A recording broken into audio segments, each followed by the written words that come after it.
We're going to finish impulse and impulse momentum theorem with problems 20 and 21.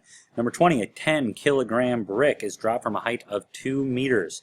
We're going to A, find the momentum of the brick as it reaches the ground. So we'd have to figure out how fast is it moving, because momentum is mass, which we have, times the speed. I'm going to use kinematics. You could use energy if you'd like. Initially he's got potential, finally he's going to have kinetic, whichever one you're most comfortable with.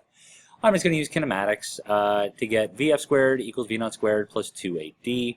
We're solving for Vf, so I'm going to take the square root of everything over here on the right side.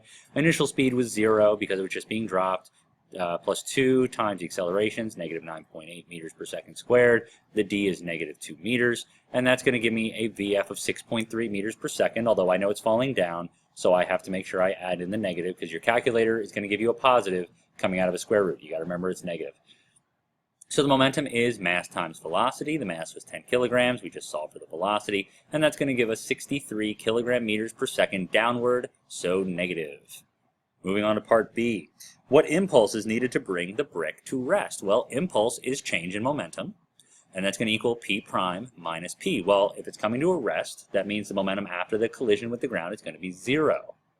So 0 minus negative 63 kilogram meters per second, meaning the change in momentum, if it had negative 63 kilogram meters per second of momentum, it has to gain 63 kilogram meters per second of momentum in order to go to 0 and stop. So it's got to get a positive 63 kilogram meters per second. For part C, assuming the brick falls onto a hard surface and comes to rest in 0.05 seconds, that's very quick. What is the average force necessary to stop the brick? Well, the change in momentum, which we know is 63, is going to equal force multiplied by time. We can divide by the time to get the force. So that's 63 kilogram meters per second divided by 0.05 seconds. And that's going to be a force of 1,260 newtons. Quite a bit.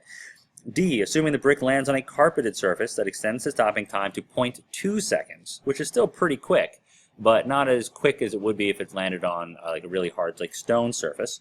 We're going to find the average force necessary to stop the brick. Well, again, change in momentum is force multiplied by time. We know the change is going to be 63. The time is now 0.2 seconds, and we just divide those two numbers, and we get a force of 315 newtons. So you can see just the change from a hard surface to a surface that's not exactly cushioned, just carpeting, does make a massive difference in the amount of force acting on the object that gets dropped. Number 21.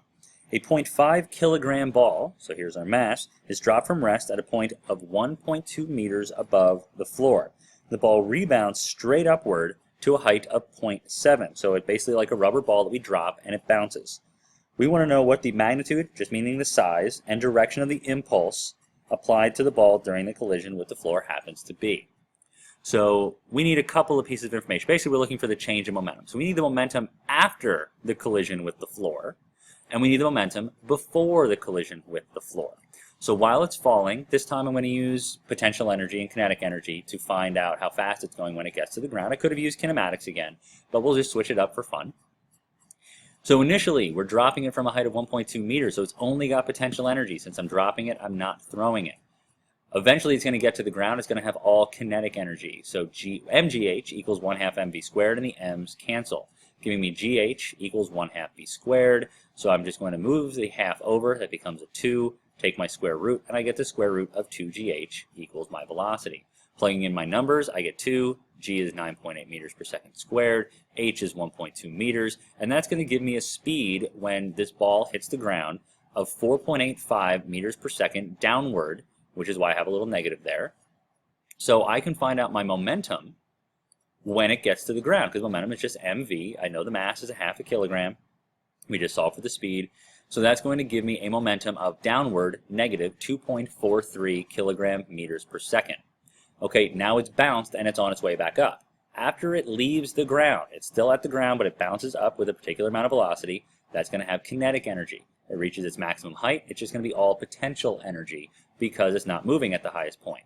So 1/2 mv squared equals mgh. Again, I'm solving for v, so I just have to move my half over and take my square root. So I get 2gh. Now I'm using the h of the highest point it gets to after the bounce, which is the 0.7. You can see all my numbers plugged in here, and that means the initial speed after it leaves the ground is 3.7. My momentum, therefore, after it leaves the ground, after the collision, right after it bounces off the floor, is mv, and that's the v after the collision, which is a 3.7. So I multiply those two numbers together, and I get a momentum of upward, because it's moving upward, of 1.85 kilogram meters per second. Impulse is change in momentum, which is p prime minus p. I just have to plug in my numbers.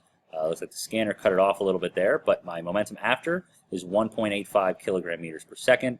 My momentum before is downward negative 2.43 kilogram meters per second, so I'm subtracting a negative, meaning my impulse is going to be definitely positive, a lot positive, which is 4.28 kilogram meters per second. That is my change in momentum for this bouncing ball.